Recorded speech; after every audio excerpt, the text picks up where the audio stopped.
Hello, my name is Tatsuo Oguro, Director of International Communications for Tokyo 2020. First of all, I'm really honored to have this opportunity to speak at Host City 2020. Thank you for this opportunity. Before I joined Tokyo 2020 Organizing Committee, I used to work for Japan Swimming Federation as a communication manager and work for the Japanese national team. Okay, so it's an unprecedented situation for all of us under COVID-19 pandemic. It is, of course, impacted on the preparation for Tokyo 2020 Games, where we experienced postponement of the Olympic and Paralympic Games, first time ever in history. Since we have only 10 minutes today, I want to share briefly our past milestones after the postponement announced and how we have been facing the reality and where we are trying to go for the next year's games. So let's get back to earlier this year. We have some milestones. So on March 24th, 2020, the postponement of the games agreed between then Prime Minister of Japan, Shinzo Abe, and IOC President Thomas Bach.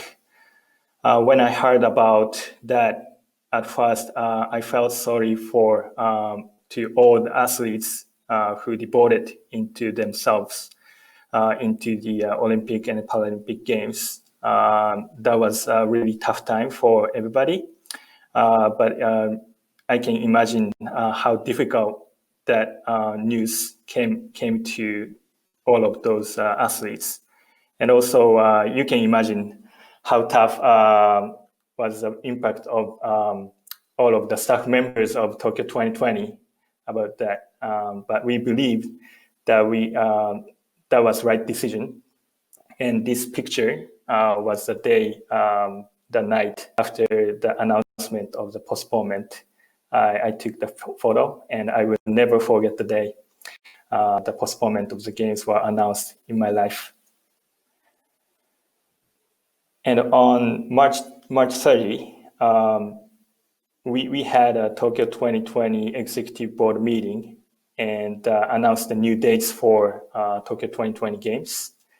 And the new dates for Olympic Games is 23rd of July to 8th August 2021, and Paralympic on 24th August to 5th September 2021. So we basically slided from the original plan. It was supposed to be happening in the summer 2020. So we are glad that we have this basically same schedule. And we appreciate all of the support from stakeholders, including IFs, NOCs, NPCs, and of course IOC and IPC. But also there are numerous efforts made by domestic delivery partners in Japan. So without their support, we couldn't make the plan in such a short period of time. And on April 16, 2020, we had a meeting called IOC Tokyo 2020 Executive Project Review, and where we discussed the allocation of responsibilities between Tokyo 2020 and IOC. And while we both had a task force in each party, here we go for IOC and new launch for Tokyo 2020. After this executive project review, we launched IOC Tokyo 2020 Joint Steering Committee, and working really closely to make the plan for the next year's games. On June 10th, after IOC EB meeting, we published the positioning, principle, and roadmap for the games in the next year's games. Let's get to see them a bit closer on all of them. So positioning shows the value of these postponed games. It's very tough to expect the future now in this current situation. But this made us realize sport itself and athletes are the essential of the games, and we keep them on the core value, even though we have to try and optimize the games in some ways.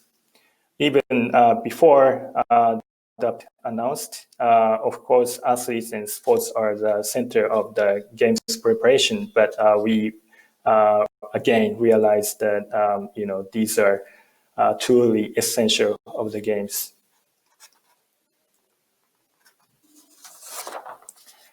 Situation has dramatically changed before and after COVID-19, but still we believe success of the Tokyo 2020 Games will be a milestone in the world's shared journey of recovery and a symbol of hope, resilience, and the power of humanity working together as one. This is a great and important message that we are in charge. And in terms of games preparations, our focus is clearer than ever: health and safety of athletes, spectators, stakeholders, volunteers, and staff. And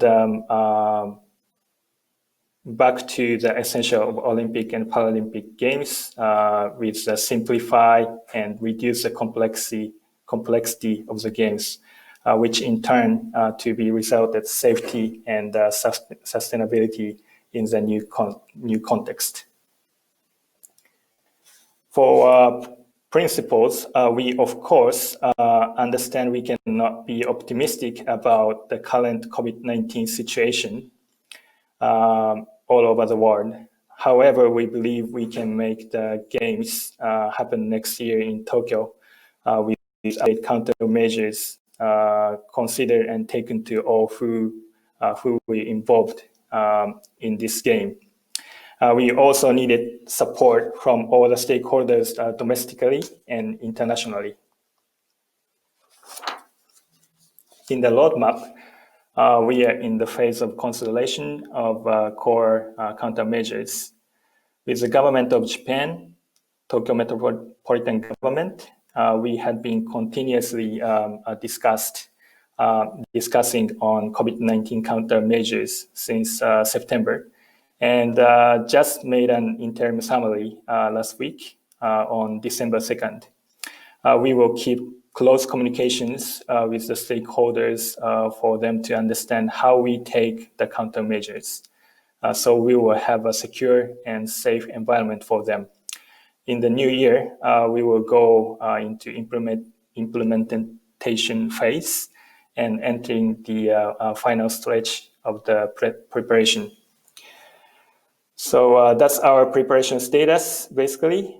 And I'd like to introduce in the end one message from Tokyo 2020, delivered on July 23rd, 1 year to go until the postponed games.